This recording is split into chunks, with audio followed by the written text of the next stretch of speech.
राधे राधे दोस्तों।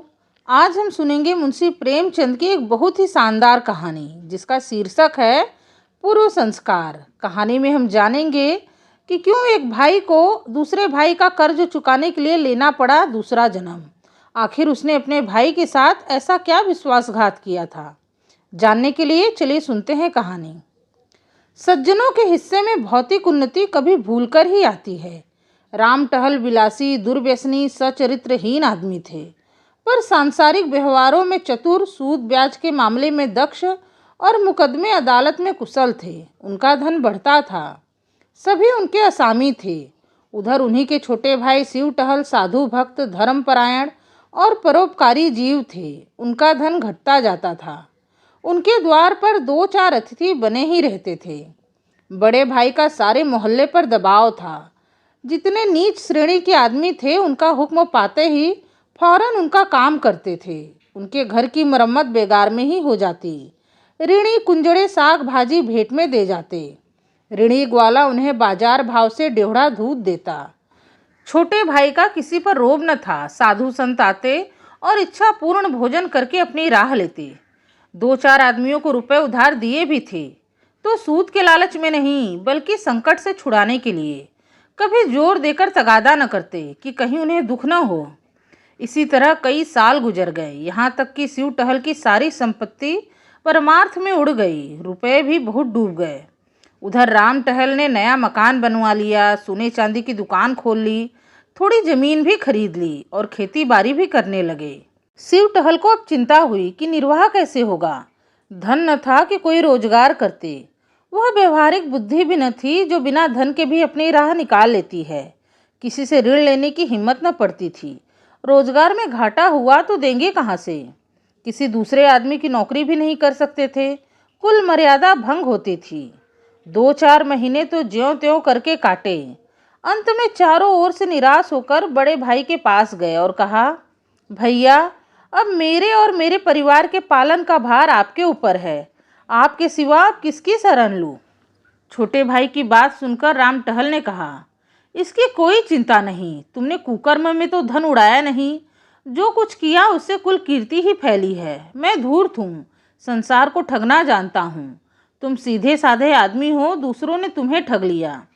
यह तुम्हारा ही घर है। मैंने जो जमीन ली है उसकी तहसील वसूल करो। खेती बाड़ी का काम संभालो। महीने में तुम्हें जितना खर्च पड़े मुझसे ले जाओ।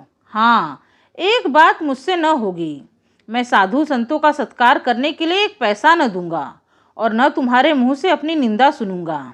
शिव टहल ने गदगद कंठ से कहा, भैया, मुझसे भूल हुई कि मैं सबसे आपकी निंदा करता रहा हूँ।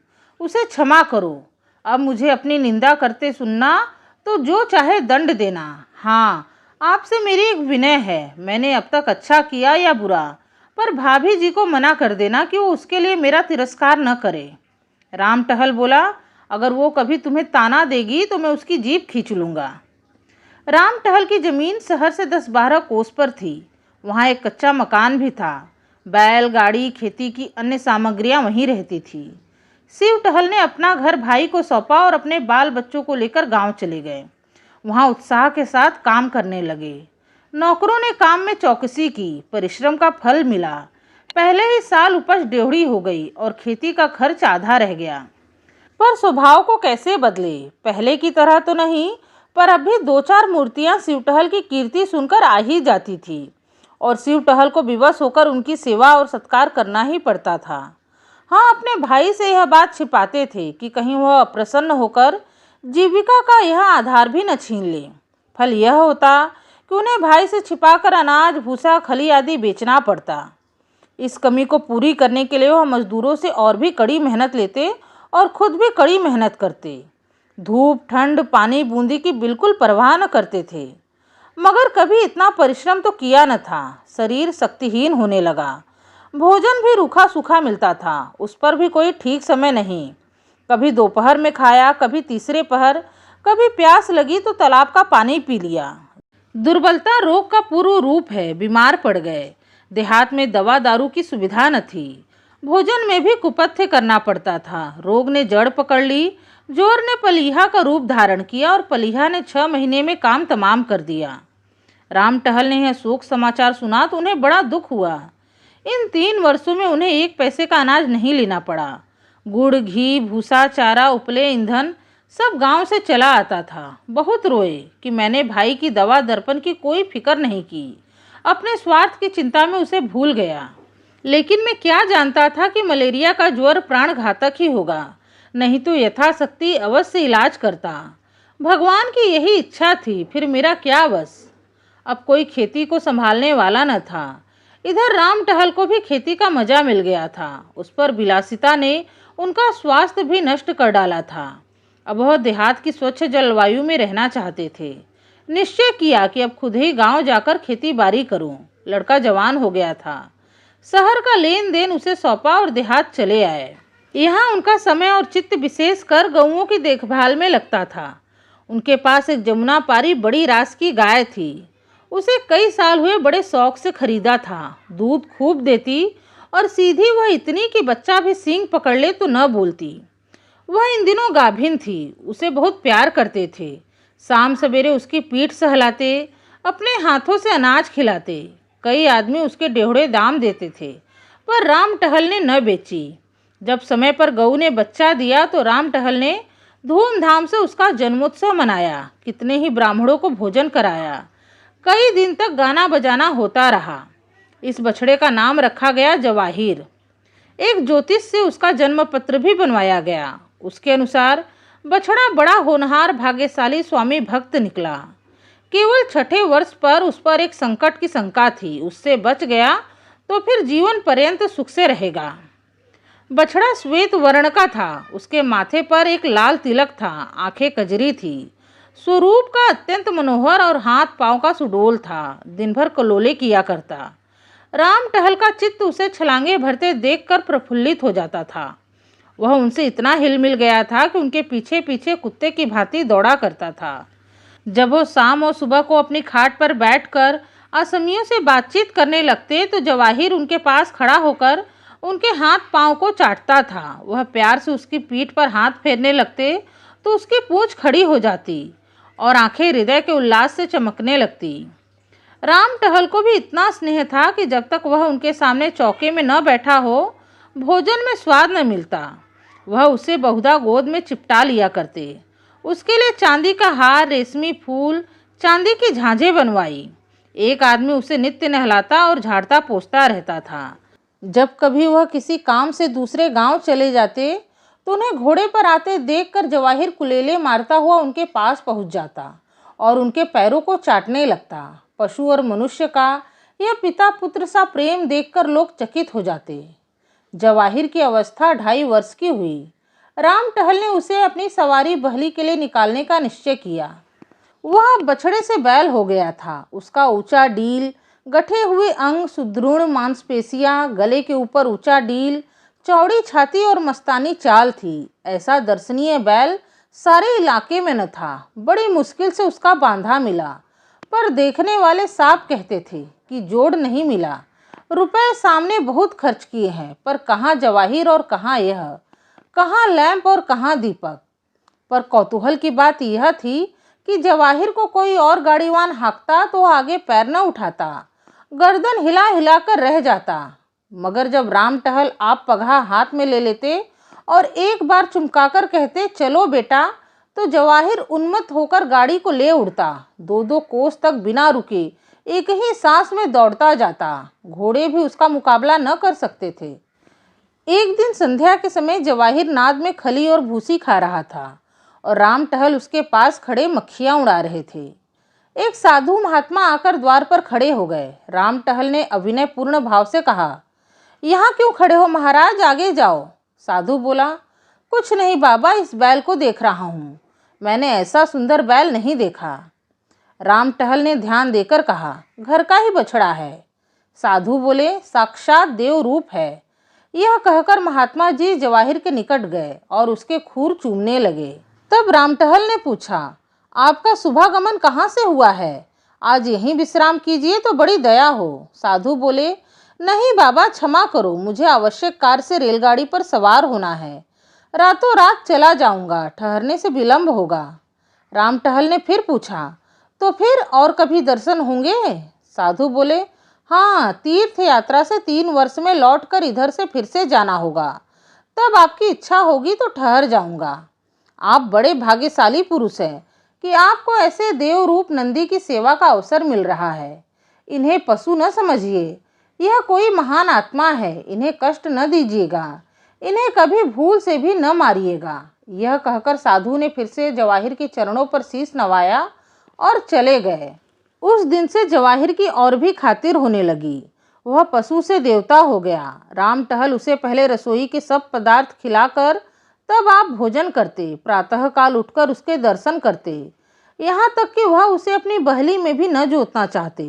लेकिन जब उनको कहीं जाना होता और बहली बाहर निकाली जाती तो जवाहिर उसमें जुतने के लिए इतना अधीर और उत्कंठित हो जाता, सिर हिला हिलाकर इस तरह अपनी उत्सुकता प्रकट करता कि राम टहल को विवश होकर उसे जोतना पड़ता। एक बार वह दूसरी जोड़ी जोतकर चले गए तो जवाहिर को इतना दुख हुआ कि उसने दिन भर नाद में मुंह नहीं डाला। इसलिए अब बिना किसी विशेष कार्य के कहीं जाते ही न थे। उनकी श्रद्धा देखकर गांव के अन्य लोगों ने भी जवाहिर को अब ग्रास देना शुरू किया। सुबह उसके दर्शन करने तो प्रायः सभी आ जाते थे। इस प्रकार 3 साल और बीते। जवाहिर को 6ठा वर्ष लगा। राम टहल को ज्योतिषी की बात याद थी। भय हुआ कि कहीं उसकी भविष्यवाणी सत्य न हो। पशु चिकित्सा की पुस्तकें मंगाकर पढ़ी, पशु चिकित्सक से मिले और कई औषधियां लाकर रखी। जवाहिर को टीका लगवा दिया। कहीं नौकर उसे खराब चारा या गंदा पानी खिला पिला न दे, इस आशंका से वो अपने हाथ से उसे खोलने बांधने लगे। पशुशाला का फर्श पक्का करा दिया जिसमें कोई कीड़ा मकोड़ा न छिप सके। उसे नित्य प्रति खूब धुलवाते भी थे। संध्या हो गई थी। राम टहल नाथ के पास खड़े जवाहिर को खिला रहे थे कि इतने में सहसा वही साधु महात्मा आ निकले जिन्होंने आज से 3 वर्ष पहले दर्शन दिए थे। राम टहल उन्हें देखते ही पहचान गए। जाकर दंडवत की, कुशल समाचार पूछे और उनके भोजन का प्रबंध करने लगे। इतने में अकस्मात जवाहिर ने जोर से डकार ली और धम्म से भूमि पर गिर पड़ा। राम टहल दौड़े हुए उसके पास आए। उसकी आंखें पथरा रही थी। पहले एक स्नेहपूर्ण दृष्टि उन पर डाली और चित्त हो गया। राम टहल घबराए हुए घर से दवाएं लाने दौड़े। कुछ समझ न आया कि खड़े खड़े इसे क्या हो गया। जब वह घर से दवाइयां लेकर निकले तब तक जवाहिर का अंत हो चुका था। राम टहल शायद अपने छोटे भाई की मृत्यु पर भी इतने शोकातुर न हुए थे। वह बार बार लोगों के रोकने पर भी दौड़ दौड़कर जवाहिर के शव के पास जाते और उससे लिपटकर रोते। रात उन्होंने रो रो कर काटी। उसकी सूरत आंखों से न उतरती थी। रह रहकर हृदय में एक वेदना सी होती और शोक से विह्वल हो जाते। प्रातःकाल लाश उठाई गई, किंतु राम टहल ने गांव की प्रथा अनुसार उसे चमारों के हवाले नहीं किया। यथाविधि उसकी दाह क्रिया की, स्वयं आग लगा दी, शास्त्रानुसार सब संस्कार किए। 13वें दिन गांव के ब्राह्मणों को भोजन कराया गया। उक्त साधु महात्मा को उन्होंने अब तक जाने नहीं दिया था। उनकी शांति देने वाली बातों से राम टहल को बड़ी सांत्वना मिलती थी। एक दिन राम टहल ने साधु से पूछा, महात्मा जी, कुछ समझ में नहीं आता कि जवाहिर को कौन सा रोग हुआ था। ज्योतिषी जी ने उसके जन्म पत्र में लिखा था कि उसका 6ठा साल अच्छा न होगा, लेकिन मैंने इस तरह किसी जानवर को मरते नहीं देखा। आप तो योगी है, यह रहस्य कुछ आपकी समझ में आता है? साधु बोले, हाँ, कुछ थोड़ा बहुत समझता हूँ। राम टहल ने कहा, कुछ मुझे भी बताइए, चित्त को धैर्य नहीं आता। साधु बोले, वह उस जन्म का कोई सच्चरित्र साधु भक्त परोपकारी जीव था। उसने अपनी सारी संपत्ति धर्म कार्यों में उड़ा दी थी। आपके संबंधियों में ऐसा कोई सज्जन था? राम टहल बोले, हाँ महाराज था। साधु ने फिर से कहा, उसने तुम्हें धोखा दिया, तुमसे विश्वासघात किया। तुमने उसे कोई अपना काम सौंपा था। वह तुम्हारी आंख बचाकर तुम्हारे धन से साधु जनों का सेवा सत्कार किया करता था। राम टहल बोले, मुझे उस पर इतना संदेह नहीं होता। वह इतना सरल प्रकृति, इतना सचरित्र मनुष्य था कि बेईमानी करने का उसे कभी ध्यान भी नहीं आ सकता था। साधु बोले, लेकिन उसने विश्वासघात अवश्य किया, अपने स्वार्थ के लिए नहीं, अतिथि सत्कार के लिए ही सही, पर था वह विश्वासघाती। राम टहल बोले, संभव है दुरावस्था ने उसे धर्म पथ से विचलित कर दिया हो। साधु महात्मा ने बताया, हाँ यही बात है। उस प्राणी को स्वर्ग में स्थान देने का निश्चय किया गया, पर उसे विश्वासघात का प्रायश्चित करना आवश्यक था। उसने बेईमानी से तुम्हारा जितना धन हर लिया था, उसकी पूर्ति करने के लिए उसे तुम्हारे यहाँ पशु का जन्म दिया गया। यह निश्चय कर लिया गया कि 6 वर्ष में प्रायश्चित पूरा हो जाएगा। इतनी अवधि तक वह तुम्हारे यहाँ रहा। ज्यों ही अवधि पूरी हो गई, त्यों ही उसकी आत्मा निष्पाप और निर्लिप्त होकर निर्वाण पद को प्राप्त हो गई। महात्मा जी तो दूसरे दिन विदा हो गए, लेकिन राम टहल के जीवन में उसी दिन से एक बड़ा परिवर्तन दिखाई पड़ने लगा। उसकी चित्त वृत्ति बदल गई। दया और विवेक से हृदय परिपूर्ण हो गया। वह मन में सोचते कि जब ऐसे धर्मात्मा प्राणी को जरा से विश्वासघात के लिए इतना कठोर दंड मिला, तो मुझ जैसे कुकर्मी की क्या दुर्गति होगी। यह बात उनके ध्यान से कभी न उतरती थी। तो दोस्तों, ये थी मुंशी प्रेमचंद की कहानी पूर्व संस्कार। कहानी पसंद आई है तो वीडियो को लाइक करें, चैनल को सब्सक्राइब करें। आपसे मिलूंगी अपने अगले वीडियो में एक नई कथा कहानी के साथ। तब तक के लिए राधे राधे, धन्यवाद।